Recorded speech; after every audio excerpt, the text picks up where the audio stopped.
There are now also fears about these detention camps, holding tens of thousands of ISIS fighters and their families. The Kurds say they now have to focus on defending themselves, not securing the camp. So why exactly did Donald Trump make the abrupt decision to pull US troops out of northern Syria, which effectively abandoned our Kurdish allies, which helped us fight ISIS in the country? Well, new reporting indicates that Donald Trump might have wanted to ease Erdogan's temper tantrum during a phone call right before Trump made this decision. Erdogan, of course, is the leader of Turkey, and according to new reporting, Sunday's phone call between Trump and Erdogan was held to try to ease the Turkish leader's fury that he didn't get a one-on-one meeting with Trump last month on the sidelines of the United Nations General Assembly. So they're having a conversation. Erdogan is upset. They're supposed to have a talk about Turkey potentially buying US weapons. And Trump is like, the way that I've read the story is Trump's like, how do I get off this call? This is unbearable, right? So Erdogan made it known to US officials that he was not happy. His only interaction with Trump during the gathering of world leaders in New York was at a large reception. One senior administration official said Trump's schedule during the UN General Assembly did not allow time for a meeting with Erdogan. So the US and Turkey have had a little bit of tension over the fact that Erdogan purchased weapons from Russia. And so they're supposed to hash all of this out. And according to NBC News, one former US official said, he was really slighted, meaning Erdogan was slighted, so Trump tried to smooth it over. So what do you think Erdogan wanted? He wants the US troops pulled out of northern Syria. So when Trump called Erdogan to smooth things over and offer a White House visit, that wasn't good enough. Erdogan wanted more than a White House visit, and there is some suspicion that one of the things that he wanted was for the US to pull out so Turkey can do a military operation in near the border to create like a buffer zone between Syria and Turkey. And they see the Kurds, Turkey sees the Kurds as terrorists. So a couple of things. First of all, it's not a suspicion. They definitely want to go into northern Syria. Second of all, the Turkish government would say some of the Kurds in northern Syria, the ones that are linked to PKK, which is a terrorist organization. So there's this interesting dichotomy now. Normally, anyone who's an ally of the United States, if they call someone a terrorist, it's over. All the major news media call them terrorists, and we're never debating that issue again.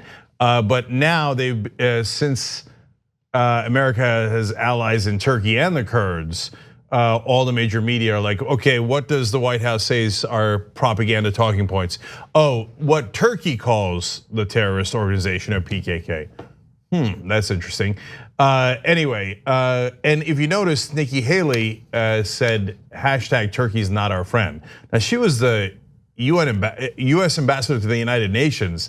For her to say that is quite undiplomatic. So I'm giving you that as background because this is a complicated issue. And one of the sides here is the military industrial complex / Saudi Arabia / Israel, that alliance that is not happy with Turkey and wants to say, even though they're a top NATO ally, they're not our friend and we should hate them. There's that same group says we should stay in Syria forever.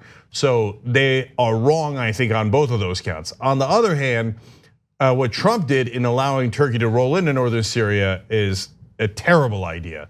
So you're allowed to be nuanced on issues. Unfortunately, most of the people in the establishment are wrong on both counts. They either say the neocons are fantastic and Kurds are our friends, but Turkey's not our friend, and we should stay in Syria forever. No, don't agree, right? And then the other side says, no, we should get out of Syria. Trump is right. So let's just get out, blundering our way out of there without consulting with anyone, etc. Although that's a smaller faction, to be fair, mainly right-wing Trump MAGA heads. But so look, the relevant two things here furthermore is one, he did not consult even with our own military. The military gets called in the middle of the night saying the president has an order to evacuate. And they're like, what? Because of course the president, as usual, didn't check with anybody. Now, that leads to the most relevant point, which is what Anna's alluding to here. And this is a well-known personality trait of Donald Trump.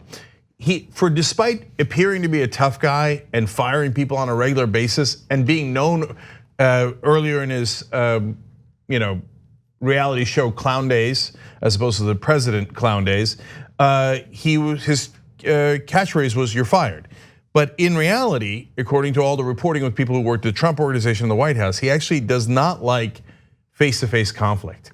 He shies away from it. He's scared of it. So Erdogan did something that no other leader has done, and it worked actually fairly brilliantly. He yelled at him. Most other leaders go in the opposite direction. They kiss his ass. That's true. Right, and they go, "Oh my God, Mr. Trump, you are the greatest. I learned everything from you. You are the best of the best." And he's like, "Oh, okay, maybe I give you something, right?" But if you get stuck in the middle, then you're not going to get anything. But Erdogan went over the top, and he's like, "No, you're being terrible for not letting me into northern Syria." You know what he was doing? He was gaslighting Trump, right? And Trump doesn't like personal conflict. So he's like, "Okay, fine, take northern Syria. Okay, fine." Yeah, actually, I want to read a portion of NBC's report on this because it shows you a lot, including Donald Trump's lack of critical thinking when it comes to situations like this. So pay close attention to what NBC reported here. Trump told Erdogan that a moderate incursion into northern Syria, such as clearing out a safe zone, would be acceptable.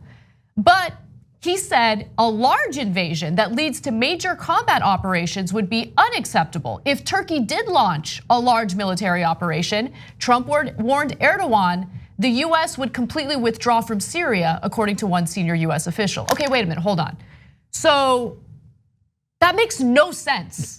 That makes no sense. So Trump is telling Erdogan, well, if you do a moderate incursion and you do this as a way for your own national security because you consider the Kurds a threat, fine. But if you do a massive military operation, well, we don't accept that. And so we're gonna enable you by pulling our troops out of the region.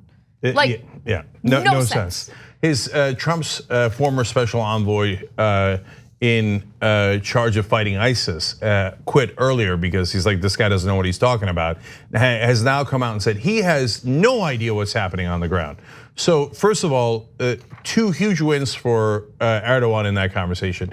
When he says, well, you could do a moderate invasion rather than a huge invasion. What does that even mean, by the way? Erdogan's probably looked at his advisors like, how could he tell if it's moderate? Sure, yes, thank you, I'll take it, right? And then he says, but now remember, if it's not moderate, I'll withdraw all my troops. Erdogan's gotta be like, oh, okay, well, I'll have to look out for that. Yeah, big, big, it'll be a big military operation, strong, so strong. Yeah, I will withdraw very strongly if you come in too strong into Syria. And he's like, I can't. Yeah, don't tell him you want it. Don't tell him you want it. Oh yeah, don't do that, Mr. Trump. You got me on this one. It's insane. So look, in a sense, I hope we dodged the bullet by when fascism came to America, it came in the form of a clown.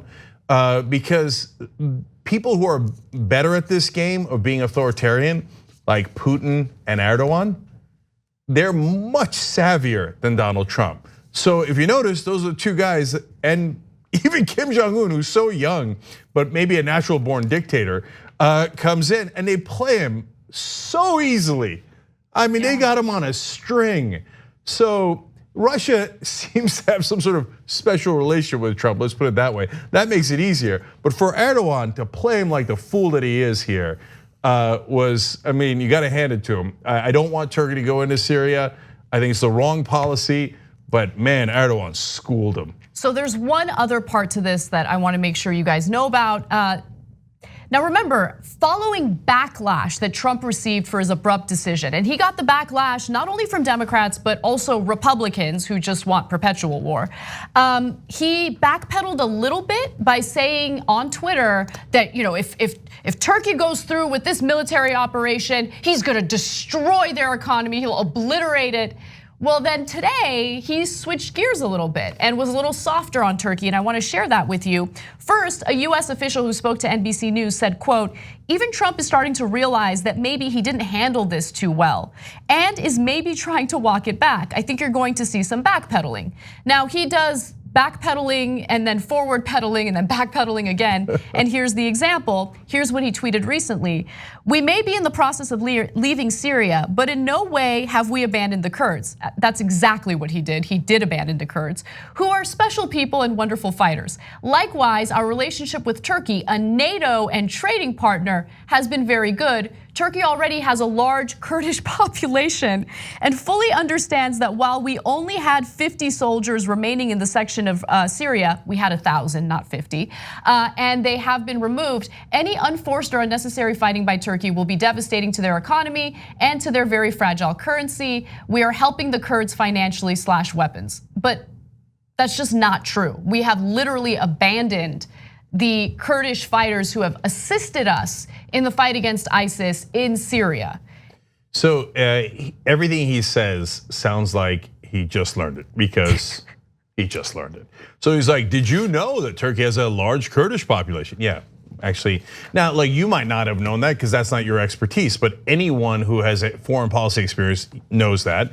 And a normal president would have been briefed about that before the call with Turkey's president. Did you know the Kurds are actually good fighters? Yeah, I mean, we all pretty much knew that when they kicked ISIS's ass on our behalf. And every part of what he says, like yesterday, so somebody was saying today, Turkey and Kurds are a natural enemy. First of all, what does natural enemy mean? Second of all, he even said out loud, somebody said today, in other words, somebody finally sat me down and told me the difference between Turks and Kurds. Like, there's no, if you asked him 2 days ago, what's the difference between a Turk and a Kurd? Even the MAGA guys, though, he had no idea. He had no idea. I thought his wisdom was unmatched. Great and unmatched wisdom. So yes, when this buffoon is making foreign policy, this is what we get. So last thing is, guys, the correct policy, because we want to be constructive here, is, believe it or not, what the Pentagon was working on. Way too slowly, and we want withdrawal as progressives. We don't want to get stuck in the Middle East. And a lot of conservatives agree with us. The great majority of the country agrees with us. But they were working on a safe zone where they could appease Turkey by really trying to the best of their ability to remove people doing actual terrorism against Turkey away from the border, while not violating the sovereignty of Syria and protecting the land of the Kurds. It's a very delicate balance, but this was a situation, and I would even say a rare situation, where the Pentagon was doing a pretty good job. And so they had a withdrawal plan. I would have expedited that plan, but I wouldn't have done it overnight.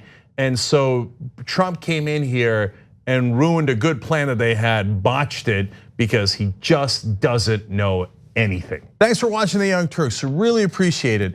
Another way to show support is through YouTube memberships.